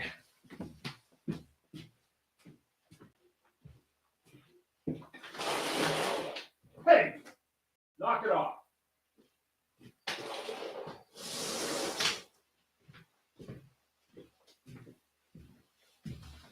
And somebody had said to me one time, I think it was Joel actually, said something about you always milk a cow from the right. And well, what difference does it make? It's like getting on a horse from the left, getting on a cow from the right. I don't see where it makes a difference in my thought process. Well, I approached her from the right this time. And I went down there and I cleaned her udders off with a warm rag. She didn't kick me. And then the kicker bar on her and then put the milker on her, she didn't kick at all. So I was this close to beefing her, making hamburger out of her. Now she's given us 4 gallons a day. She's a great cow. She'll a little wild, doesn't like to be touched. She's a nice looking cow, and she gives really. So there is an intuition thing that you can develop in this business if you'll just let it happen, instead of kind of saying, well, I got to make a decision on this, and this is the way it's going to be. Like it's all on me to make the decision. I think that I'm adopting more of well, let me think about this a little bit. let me think what's the best way to go here, and usually the correct answer presents itself and you say, yeah, that's the way to go. And then you go that way and it's a good thing I didn't shoot her, so. All right. Wow. 9:41. I think we'll call it a day. So we're back in business. Yeah. Tag is saying the fries of Tribe Day were sinful. Oh yeah. They were sinful.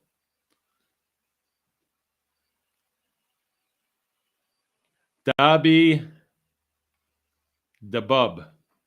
Do you have any ideas for apartment closet growers? I sort of have a piece of land 2 hours away that I have plans for, but I'd like to get my hands dirty while I save up. Yeah.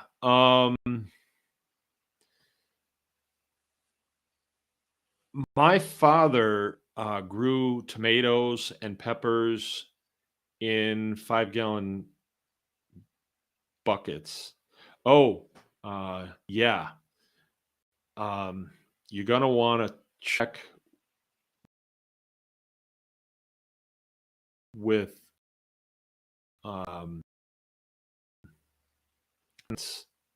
and it's a really tricked out watering deal. And I think you'd have to be outside. And Keith, I think you're going to have to put that on the tribe. You're going to have to put that on the tribe. That was really hot stuff. My daughter at the time.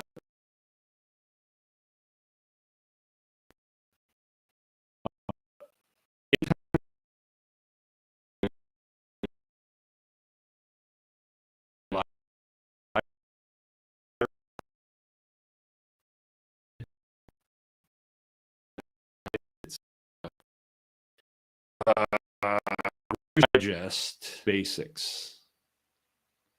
And I think that on our website, you can buy it through our website, but it's how to do stuff that you would be using on a homestead. Fascinating book. Really captivated me. It's energy, how to make things, how to maintain things. They say that homesteading is fixing things, growing things, and making things. I've heard Joel Salatin say that a couple times. I went to this guy's farm today, and I got some great ideas. But his operation was so big, so many employees. Wow, huge. I like to have a little bit more control on what I'm doing. But we ate in their cafe, and they had 4 employees working in the cafe. It was really nice too. Really good food. Oh, really good food. Really good food.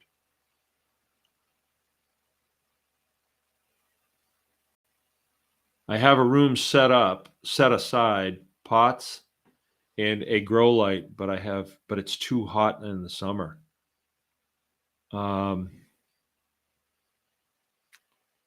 Too hot for growing in, huh? I wonder where you live, Dabi.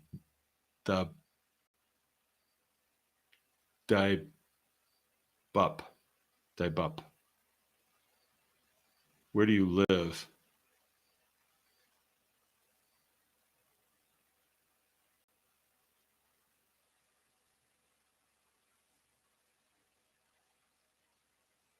Huh.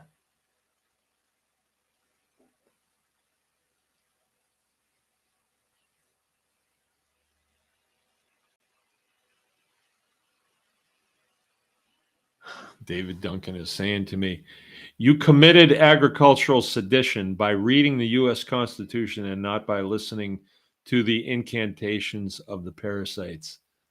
All right, the cleric's with us. Right on.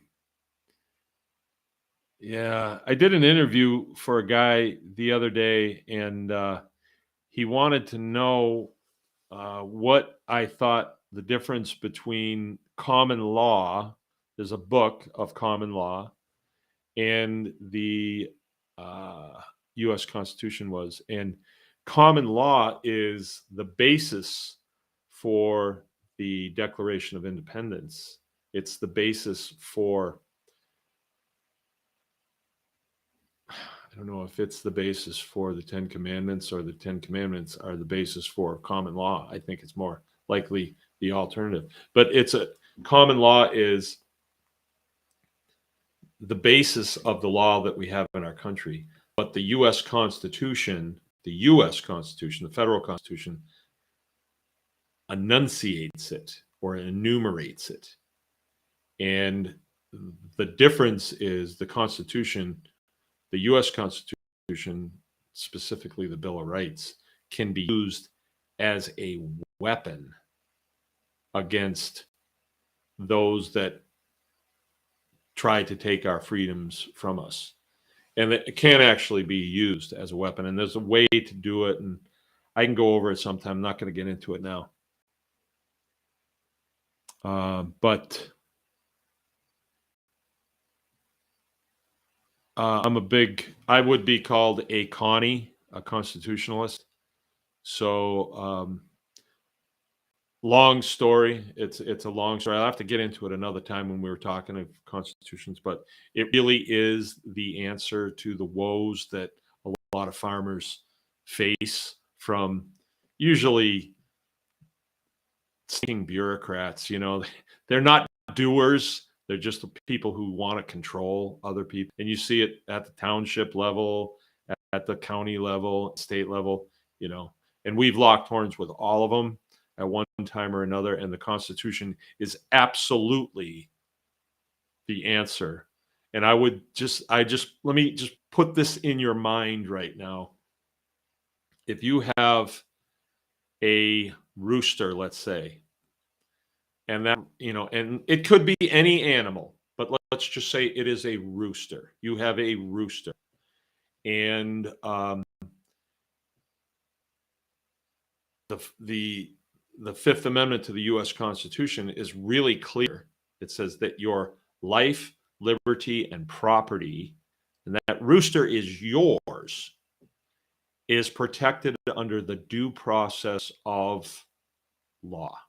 That's a very important statement in the Fifth Amendment. You should get it and read it. I mean, it's the bigger amendments, and there's other things here too that apply to other situations, but that part of the Fifth Amendment is important. As an American citizen, your life, your liberty, and your property is protected under the due process of law.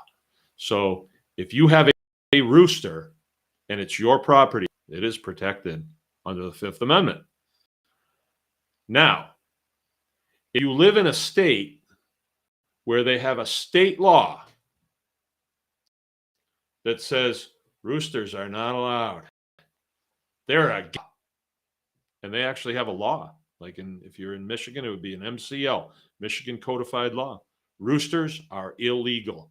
You actually, if you went to the controlled substance roster, you'd see on there roosters. They're illegal. Well, you're not going to see that. But that would not be consistent with the Fifth Amendment to the U.S. Constitution. So I'm under no obligation to even give it a second look. But we have tips that are saying no roosters, because they're noisy. Newsflash, all farmers, townships don't write law. They don't make laws.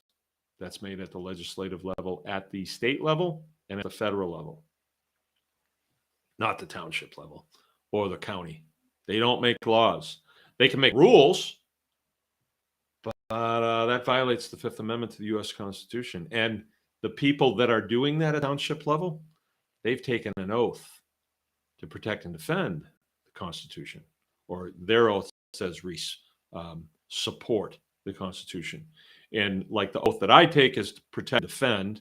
So I'm very specialized as an American GI. protecting, and defending, right? So if you have somebody who is subverting the U.S. Constitution, you just became my enemy. That's not good because I'm military, right? Trained to kill. You're my enemy. That's not good. Your job is much broader as a township official or a county official or a state official or a federal official that has taken an oath.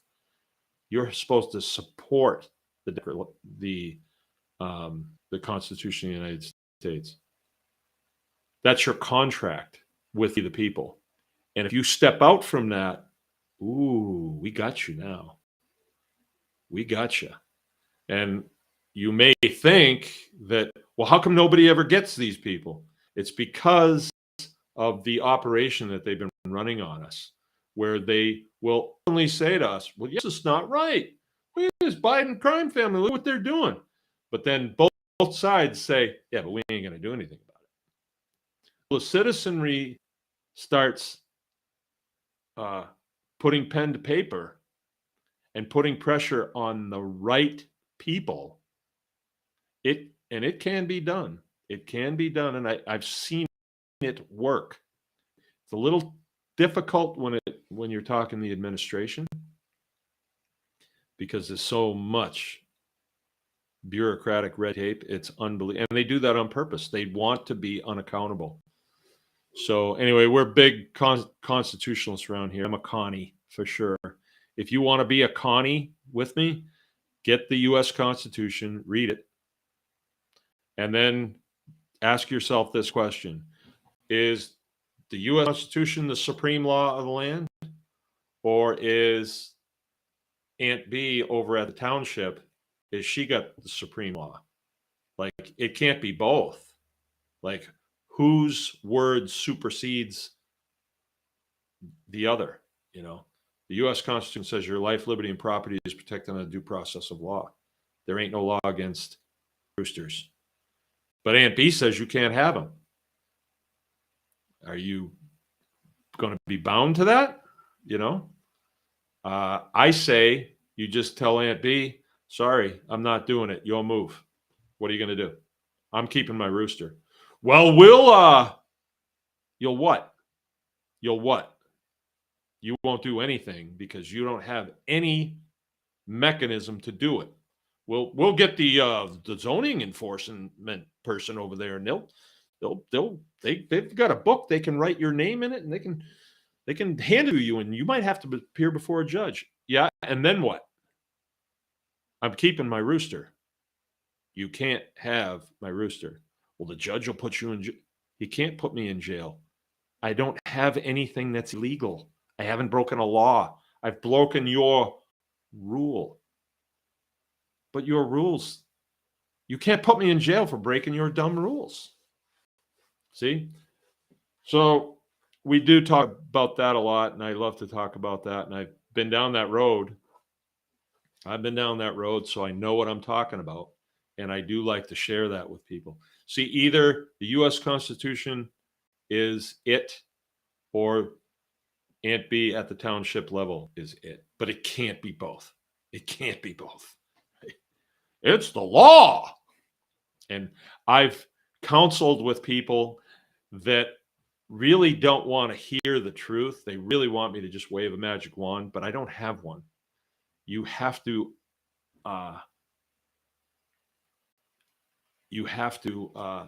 study this and decide, well, I'm going to go this way or I'm going to go this way. And whichever way you decide, you got to go. And then let things fall where they may.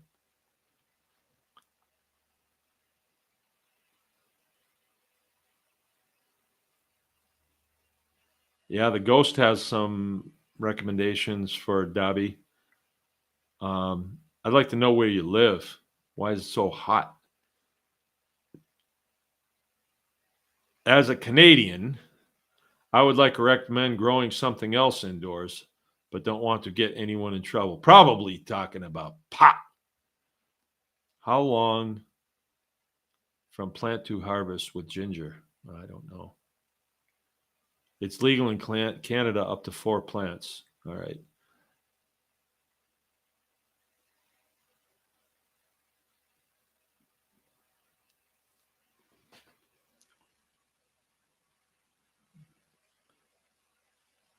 I was planning on potatoes, maybe tomatoes, and I got these things called microgreens, which can grow fast. Yeah.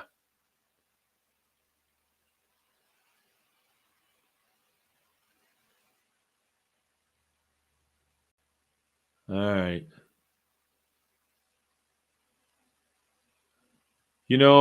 Dobby, a lot of these things I think requires an attitude of like, well, I'll just give it a try. And then you'll learn along the way. Because if you're waiting for somebody to give you step by step by step, it kind of takes away from your intuition. Get you some potting soil or go find some, go scrounging it and get some containers, do some research, and just plant the stuff. See what happens.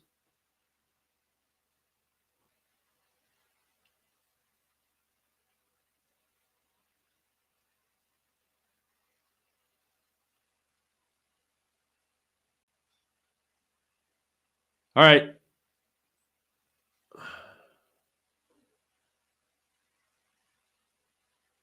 Pushing Winds asking for Jill to get well. Me too. Yeah, she's going to be okay. She's a really strong girl. She takes good care of herself. Me and her are still cold plunging in the morning. It's good stuff. Sean Wise saying, yes, please join the Tribe Plus. Yes, please do that.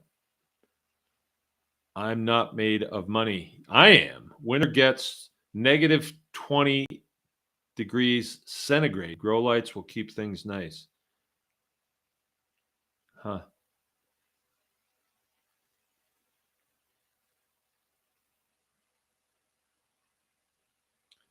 Ryan Shalot. Yep. Ryan Shalot. Might be Shalou. We will not comply. I will not comply. You don't have to. They can't make you. It's like the guy at the store. Put that mask on. No. I don't even say no. I just keep walking. Like, Junior, what are you going to do? Get my stop? I'm not stopping. It just, it was a good thing. I actually kind of missed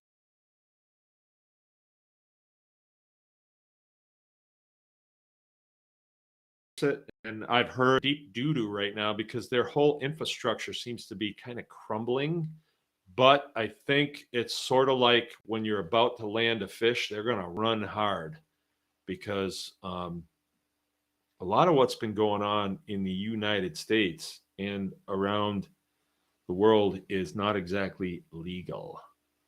I was around for 9/11.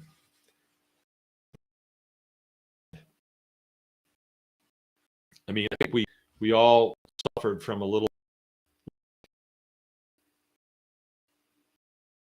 people.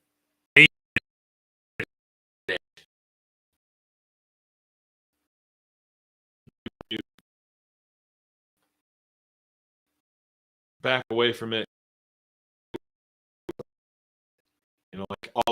Wait a minute. I'm looking at these pictures. There's some inconsistencies here with wildfires. Yeah, but we don't want to believe that, And the problem is like no one's naming names. And they could be naming names. All right. Who has that equipment? Who has that energy, those energy weapons? Who? Not everybody. Who's got them? Okay, what's the squadron commander's name? Let's put some names out there. I don't know. I'm not the one that knows. I don't know. But people do know. And that's what has to happen. When we went through our lawsuit with the state, I named names. And that's dangerous because people don't, hey, wait a minute, not me. I don't want to be. I'm just doing my job is what they'd say. I'm just doing what I'm told. Oh, well, I'm just doing what I'm told too. And then when I put it out there to the masses of farmers of what you're doing, you might have a problem. Or you think you might have a problem. And that's more than you can handle, thinking you're going to have a problem. But you guys will threaten people left and right and still sleep tight at night. You know, you terrorize the public and then still sleep tight at night. And then when a little bit of it comes back your way, it's like, oh. So a lot of these things, there are fixes on them, and we can go through a lot of things as we go along. The show is coming to an end. Seeded half our chicken run today based on advice. Oh, wow. You need visible, organized militias. No, you don't. You need a Second Amendment parade, not a riot. No.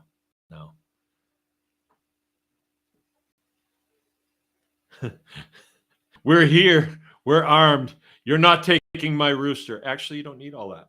It's not necessary. It's actually sort of like posturing for something that you're not going to do. Like, it's not necessary to do it. There's better ways to deal with this. Like, if you just state the obvious, okay, I'm an American citizen. We are a representative republic, and I am governed by a constitution. We are governed by a constitution. Some of us become government. You're held by the same constitution, Junior. Actually, you take an oath. I didn't have to take an oath as a citizen. As a military person, I did. And my oath, when you read the fine print on it, if I disobey my officers, they can shoot me. In a time of war, they can shoot me. They can have me executed. You public servants, not the same. That's not in the fine print for you, but it should be. I think it should be, because our constitutional rights are that important. They are that important. Free speech. This is all free speech, what I'm doing now. I can say whatever I want. Obama's got big ears. I can say whatever I want. You know, I'm not going to offend anybody. I don't want to do that, but I can if I want to. You know, Obama's got big ears. You might be offended by that. You know, Michelle's got a big, I don't know, attitude. She might be offended by that. But you can't have me taken away for saying that, right? Free speech, right to own and bear, right? Good thing I had a rifle when I was taking care of my bull tonight, or fencing in my bull. If he attacked me, I would have peeled his face back. Fourth Amendment, I'm safe on my property from unreasonable search and seizure. All right, I'm gonna get going. I'm getting more out here. Actually, I'm just getting going. Nice to be back. Look forward to chatting with you guys again. For you Tribe Plus members, if you are not members of the tribe, join Tribe Plus. That entitles you to all the information on the tribe. It entitles you to consulting with me every other week. Wednesday nights, we meet via Zoom call, and I'll answer all your questions in great detail. Take as much time as we need. If you want me to come to your place, my rates have gone up a little bit, but you know, just send the jet. I'll jump on. I charge $500 an hour to come to your farm. But consulting isn't cheap. And this career field that we're in is not a hobby. This is the real deal. We're creating food. You know, food's real important. To Americans, it's like always there. So you don't know how important it is until you don't have it. Could that happen? I don't know. But if I was the bad guys, I think I'd make that happen if I could. If I was Joseph Stalin, I'd definitely do it. Oh, that's right. He did, didn't he? Adolf, he did that too. Joe Biden, didn't he say there's going to be food shortages? He did. He did. I remember him saying that. Oh, in the Department of Agriculture, remember when they said, hey, let's have a huddle and get this figured out? No, I don't remember that either. If Joe says there's going to be food shortages, it's the Department of Agriculture's job to make that happen. I do remember the Department of Agriculture here in the state of Michigan saying, don't be raising chickens this year, you know, because of the bird flu, of course, right? And now the USDA is coming out and saying, oh, the swine flu. That's terrible. It's coming from Africa, the African swine flu. I think that's a little racist myself. You know, African, huh? Little racist, I believe. All right, I got to get going before I get myself in deep. All right, we'll see you guys. Remember, anyone can farm. Good night.